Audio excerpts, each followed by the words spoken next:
Oke,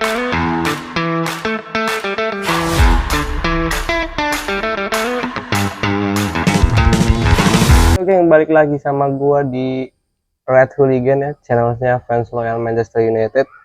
Oke, gimana nih lu semua kemarin malam pada nonton belum? Udah pada nonton nggak si eh, MU versus Arsenal? Lu semua gua rasa mungkin udah pada nonton ya, yang akhirnya full time hanya 1-0 ya geng. Kita kalah dari Arsenal 1-0 hingga full time cuman berakhir 1-0 ya geng. Dan di laga pertama pembuka Premier League kita udah dapet dagelan dari squad kita ya geng ya. Jadi buat lo semua harap stay mentalnya harus tetap kuat ya geng buat mengarungi Premier League ya. Karena squad kita baru di rebuild ya geng. Jadi mental lo harus kuat buat nonton MU sampai musim berakhir. Oke, langsung aja ya kita bahas review matchnya squad kita sama Arsenal kemarin malam ya geng. Oke. Ya, kita bahas dulu dari segi apa yang namanya susunan pemainnya, geng. Biasa 3-4-2-1 atau 3-4-1-2 gitu ya, geng. Jadi di belakang ada Altay Bayindir ya, geng, sebagai kiper pengganti nomor 2-nya kita ya, yang menggantikan Onana ya, geng. Karena Onana masih belum fit untuk main. Habis itu tiga belakang kita seperti prediksi gua kemarin, tengahnya ada The Ligt, terusnya lagi back tengah kanannya Yoro, back kiri tengahnya sih Luke Shaw gitu. Kalau buat Luke Shaw ya, gue ngeliatnya sih ya lumayan oke ya geng ya di back tengah kiri ya geng ya, walaupun uh, dia selama musim kemarin nggak main ya, dan di preseason sih dia lebih sering main ya daripada si Heaven ya. Jadi si Luke Shaw diturunin sama Amorim buat laga kontra Arsenal ini. Dan The Ligt cukup bagus banget, kalau lu semua pada nonton pasti lu juga tahu The Ligt bagaimana dia pressure-nya dia ke lawan-lawan ya, cutting-cuttingan serangannya mereka dari The Ligt itu di ngepres lawan oke banget ya geng. Jadi gua cukup seneng lihat The Ligt main kemarinnya di belakang, di back tengah ya. Habis itu di back kanan tengahnya ada back tengah kanannya ada Yoro. Lenny Yoro cukup solid juga ya dengan The Ligt di tengah ya, lumayan solid gitu ya. Habis itu di tengahnya kita ada 4 pemain ya. Di tengah kita ada si Bruno Fernandes ya. Ini Bruno Fernandes diplot sebagai di playing playmaker. Jadi dia diplot lebih ke belakang ya, as number 8 ya, as number 8 geng. Jadi ini cukup dilema juga sih ya ngomongin tentang plotnya Bruno diturunin sebagai di playing playmaker berdampingan dengan si Casemiro. Gua rasa sih ya lu pada tahu lah gimana ngeliat Bruno semalam kemarin malam kan nggak kelihatan geng, dia ditaruh di deep playing playmaker, dia dia nggak bisa nahan buat ngontrol di lini tengah tuh, dia nggak bisa. Jadi dia cukup tricky lah buat dipasang di playing playmaker. Dia nggak terlalu kuat secara fisik buat adu body dengan pemain tengah lawan. Udah gitu gampang lepas bola di dia kalau emang dia diplot sebagai di playing playmaker. Jadi I think gua rasa kita mah lebih bagusnya lagi pakai yang bener-bener murni CM ya, kayak si Ugarte dan Casemiro untuk di nomor 8 sama nomor 6. Jadi si Bruno ini emang lebih bagusnya pure ditaruh di AM gitu ya geng. Casemiro yang dibilang oke enggak juga ya, jadi kalau passing-passingannya dia kadang-kadang beberapa kali juga lumayan terukur, lumayan terarah. Dan kalau secara physically ya, secara fisikal gua rasa si Casemiro udah no way buat di Premier League dipasangnya geng. Lu lihat aja dia lari udah begini geng, dia lari itu udah ambil ngangkat gitu geng, udah berat dia geng, larinya udah nggak kuat dia lari. Terus juga setiap kali dia screening juga screeningnya agak lamban, secara screening pemain sekitar dia udah nggak terlalu cepet gitu ya. Habis gitu responnya dia udah mulai melambat. Dan ya gua rasa sih tetap kita bakal beli lagi pemain tengah satu ya buat mendampingin Ugarte gitu ya. Jadi Casemiro next cuman buat cadangan aja, bukan buat starting. Habis itu Patrick Dorgu ya di sebelah wingback kiri. Habis itu ya gua rasa si Patrick Dorgu sih emang udah oke banget di kiri, cuman ya butuh lebih lagi penyesuaian atau mungkin latihan secara dribblingnya. Dia juga lumayan masih kaku dikit ya geng, tapi secara uh, ofensif dia udah oke banget. Habis itu di kanan ada Diogo Dalot. Nah ini yang gua rasa Amorim agak blunder dikit ya, masang starting, masangnya Diogo Dalot yang, nah you tahu lah, lu semua pada tahu ya, si Dalot ini benar-benar ampas gitu dipakai di wingback kanan. Sedangkan di preseason kemarin kan dia nggak dipakai sama Amorim. Kenapa sekarang pas Premier League uh, udah jalan, udah buka lagi, udah mulai lagi ya, kenapa masang startingnya Diogo Dalot, kagak sih Amad Diallo yang secara ofensif oke gitu ya, buat dipaduin sama depannya Simbumo, dia nusuk-nusukannya ada gitu ya, lebih lebih ofensifnya lebih berbahaya. Atau mungkin gitu ya, si Amorim ini lebih milih Dalot karena mungkin secara defensif juga oke ya. Dia maju ke depan bisa, ke belakangnya juga defensifnya juga bagus. Tapi itu juga pada tahu lah Dalot gimana defensifnya lah, sama-sama aja, sama busuknya gitu, nggak bisa defensif secara oke kalau gua rasa Dalot. Jadi mending, kan lu tahu kemarin kita ngurung setengah lapangan si Arsenal, kenapa nggak masukin Diallo aja dari menit-menit, mungkin menit-menit awal gitu ya, mungkin sebelum babak pertama selesai udah masukin si Amad Diallo. Kalau bisa mah dari pertama starting udah Amad Diallo tuh, kalau emang tahu jalannya pertandingan bakal ngurung Arsenal. Udah gitu si Dalot kan ofensifnya kurang, lu tahu sendiri gimana, crossingnya aja busuk ya kan. Habis itu ya di dua penyerang depan kita, penyerang kanannya kita ada Bumo ya. Habis itu di penyerang kiri kita ada Mason Mount ya. Mason Mount ini monster pressing lah gua rasa. Matias Cuna ya sebagai as false nine ya geng. Oke, sekarang kita langsung lanjut aja ke pembahasan jalannya pertandingan ya geng. Oke, jadi kita langsung bahas jalannya pertandingan aja geng. Awal match kita tuh beberapa kali mampu menyerang ya geng ya, terbukti kita lumayan agresif ya di menit-menit awal. Dan ya lagi-lagi ya cuman baru berlangsung mungkin di bawah 15 menit ya, di menit ke-13 ya, padahal kita tuh nyerang terus geng. Awal-awal menit tuh kita udah lumayan agresif gitu ya, sampai bisa bawa bola sampai ke uh, kemana ya, ke third place-nya si Arsenal ya. Jadi dari belakang sampai ke kotak penaltinya Arsenal itu kita menit-menit awal udah bisa geng, jadi udah bisa bawa bola sampai ke depan gitu, udah lumayan sering nyerang gitu ya, udah agresif gitu, kita awal-awal udah ngegas gitu ya. Cuma lagi-lagi ya Arsenal padahal secara possession menit-menit awal ya di bawah 15 menit tuh nggak banyak dia possession, tapi lagi-lagi ya Arsenal mampu cuman berapa kali dia bisa bawa bola eh, sampai sepertiganya kita ya, pertahanan kita ya. Dan ya itu ada beberapa kemelut di belakang sebelumnya ya geng, jadi menghasilkan corner. Jadi dia Arsenal tuh cuman punya satu chance doang nyerang, padahal kita sering banget nyerang di menit awal, tapi sekali chance peluangnya Arsenal dia bisa ngasilin corner. Dan ya lagi-lagi ya tendangan sudut dari Arsenal ya, dark art-nya Arsenal ya, naro satu pemain di depan kiper. Udah dari semusim kemarin lu pada tahu lah gimana Arsenal kalau tendangan sudut ya.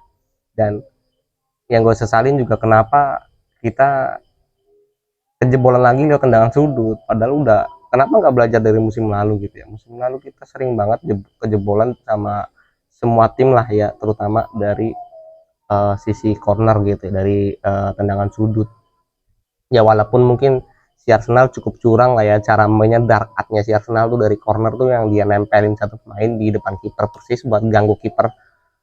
Tapi kan you must fight gitu ya, lu walaupun mungkin mereka ngakalin caranya begitu lewat tendangan sudut, tapi kan jangan terlalu lemah gitu dong ya, dilawan gimana caranya biar nggak gol dari tendangan sudut.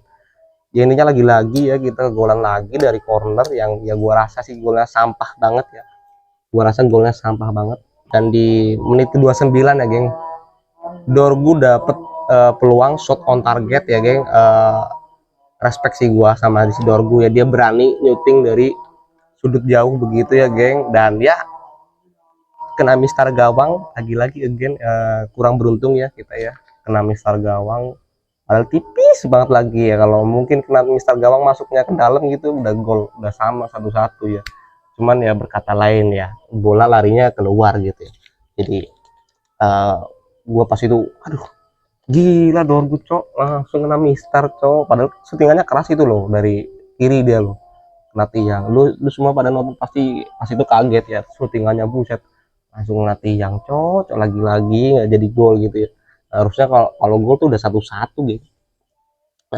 Terus habis itu babak pertama intinya kita hampir lebih banyak megang bola ya geng, daripada si Arsenal ya. Intinya tuh sebenarnya kita udah mulai main bagus ya, udah bisa ngepung, udah bisa on the possession ball, bisa jaga ritme possession ball kita ya, jadi lebih banyak kita megang bola. 32 si Chunha yang bisa grinding bola sendiri, yang lewatin 1 sampai 3 pemain ya kan. Habis itu lepas sendirian tuh, habis itu lepas sendirian, habis itu dipepet sama si Saliba kalau nggak salah apa ya, sama si Saliba ya kalau nggak salah, atau mungkin sama si Gabriel, dan tinggal syuting keras saja sekali. Syutingnya lemah itu ya, namanya dia udah ngelewatin 3 pemain ya kan, itu butuh tenaga lumayan loh buat ngelewatin 3 pemain gitu sampai dia bisa lepas sendiri. Tapi alhasil ya dia nggak bisa syuting keras gitu, cuman tengah aja gitu. uh, Powernya lower gitu ya, langsung dapet si Raya dengan gampangnya ya geng. Di situ menit 37 ya kan, menit 37 ada juga chance dari si Chunha yang dia udah di kirinya gawang pertahanannya ke gawangnya si Arsenal, dan dia umpan tarik ke sebelah kanan, tapi di kanan nggak ada siapa-siapa gitu. Padahal itu udah tinggal nyodorin kaki aja itu, kalau emang ada striker kita dari starting, kita udah masang striker tuh udah bisa gol king. Jadi ya kelemahannya pakai false nine gitu. Awal udah gitu aja ya, nggak ada yang ini banget. Tapi intinya dari secara statistik tuh kita babak awal pun secara halftime tuh udah lumayan oke, posisinya oke, serangannya lebih sering daripada Arsenal, kita nyerang lebih sering, lebih ofensif juga, lebih agresif. Dan ya sayangnya udah gitu aja, kebobolan menit-menit pertama, menit-menit 13 udah kebobolan sama gol-gol yang gua rasa work banget ya, pokoknya nggak banget lah golnya si Arsenal juga ya. Lagi-lagi kita masih babak kedua mulai pun kita masih on the possession, kita yang masih menguasai jalannya pertandingan ya geng. Intinya si Arsenal ini benar-benar disuruh main bertahan nunggu gitu ya, jadi kita yang sering ngolah bola tuh kita lebih sering dari jalannya pertandingan. Ada beberapa kali chance juga geng oh ya di menit 51 ya geng, kalau nggak salah si Casemiro itu lagi-lagi lepas bola ya, lepas bola dari Casemiro, dan itu hampir banget ya geng, berbahaya banget buat pertahanan kita.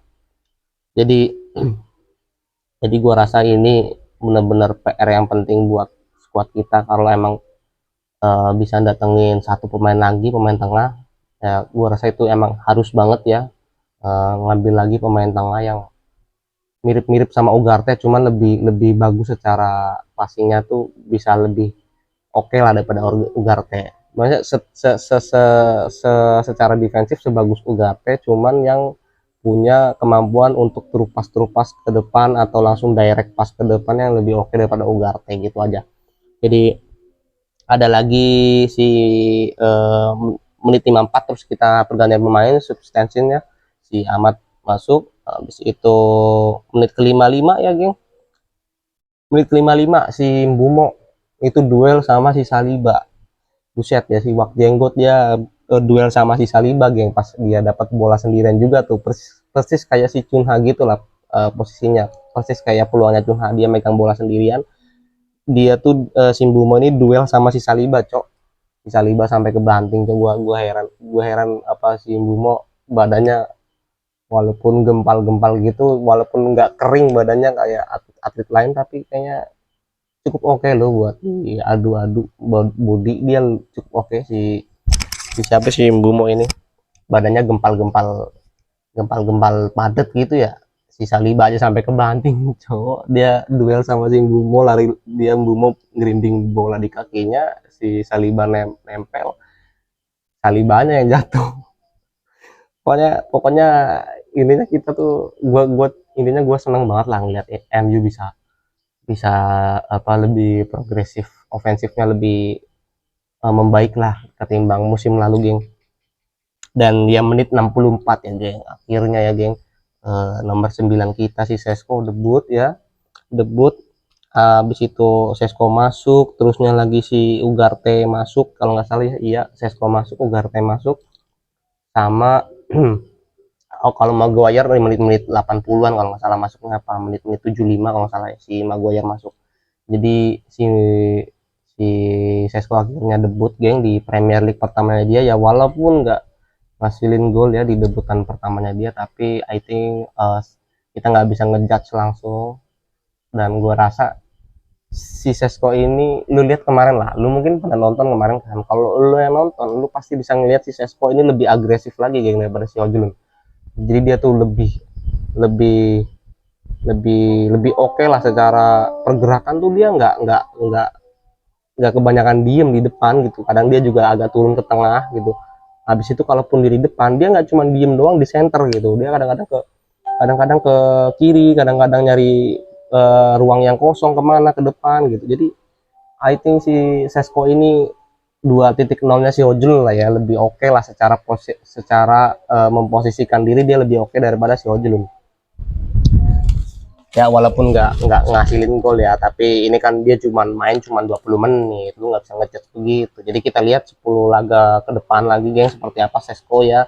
Dan gua rasa kalau Sesko udah main dari menit pertama, kayaknya sih kita bisa lah ya dapat bisa dapat seri lah.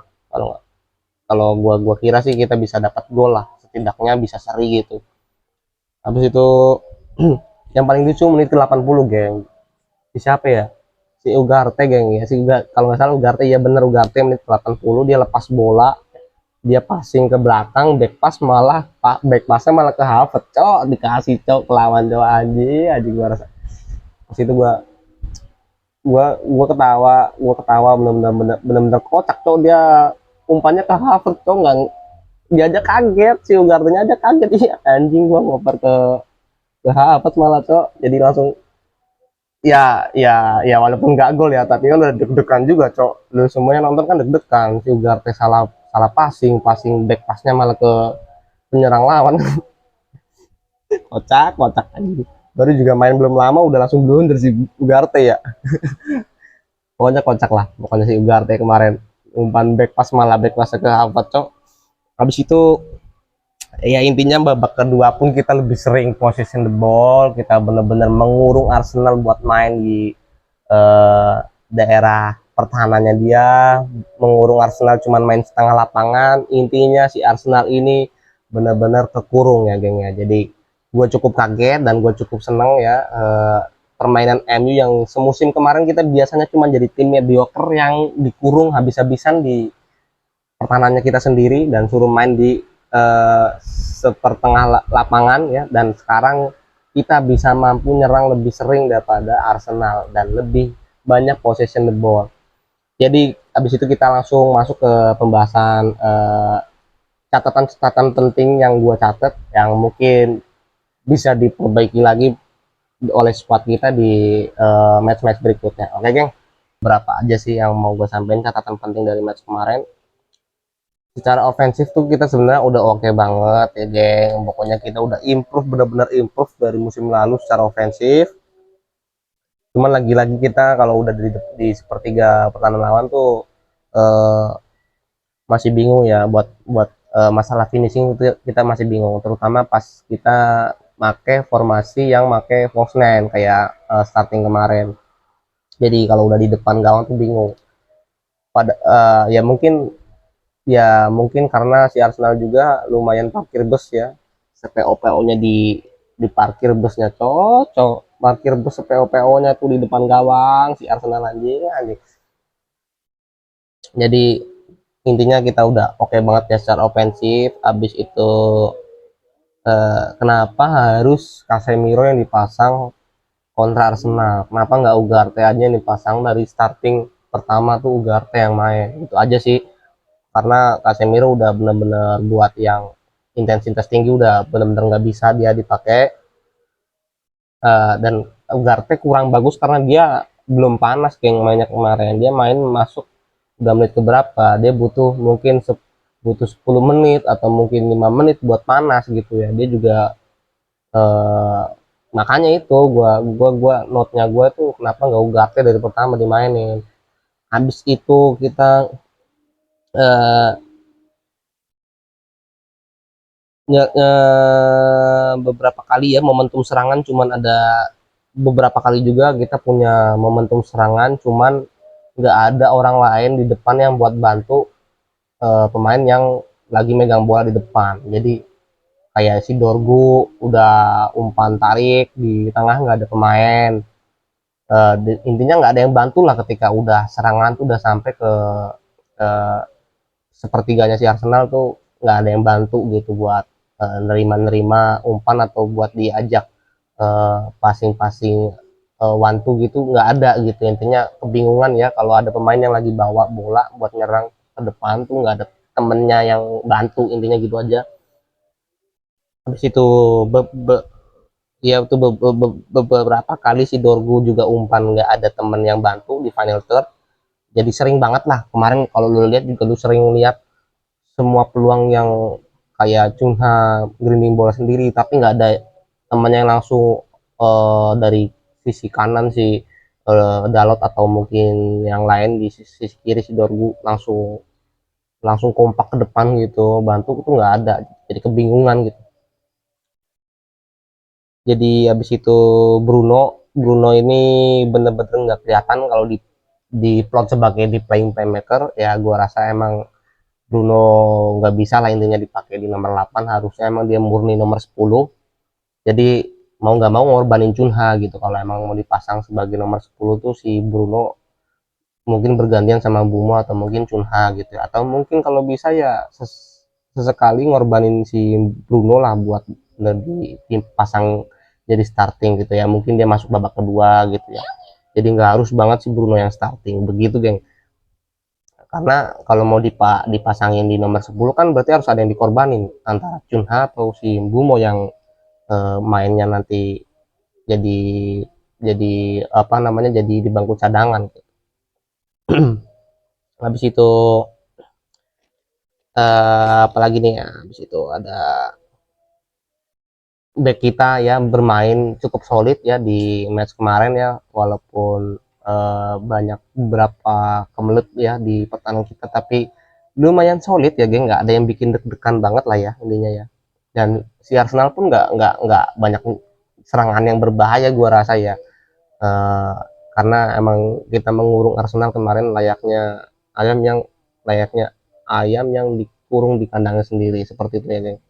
Jadi benar-benar kita bikin dia main sepertengah lapangan gitu. Jadi intinya ini apa namanya good result lah ya buat squad kita. Jadi untuk Sesko ya geng, untuk pembahasan debutannya Sesko atau performanya Sesko nanti kita bahas di next video ya geng. Jadi I think gua rasa ini hasil yang cukup bagus ya, walaupun kita kalah 1-0 ya geng, kita akuin, tapi gua rasa squad kita nggak pantas dan nggak layak menang ya geng, walaupun tetap intinya kita kalah 1-0 tapi intinya gua rasa kita nggak layak kalah gitu ya geng. Jadi good result buat squad kita, semoga better lebih baik lagi ya geng. Karena gua rasa uh, melihat pertandingan kontra Arsenal kemarin gua sebagai fans cukup pede bahwa match-match ke depan kita bisa meraih poin penuh. Jadi mungkin kalau lo punya pendapat lain geng, lo boleh tulis komen di bawah ya geng, dan jangan lupa untuk subscribe ya geng, supaya gua bisa lebih semangat lagi buat konten ya. Dan jangan lupa kalau udah subscribe nyalain loncengnya supaya lu dapat notifikasi selanjutnya. Habis itu jangan lupa like and share gitu ya geng ya. Oke, mungkin cukup segitu yang bisa gue bahas. Kita lanjut di video-video selanjutnya besok ya geng. Thank you for watching and see you in the next video geng.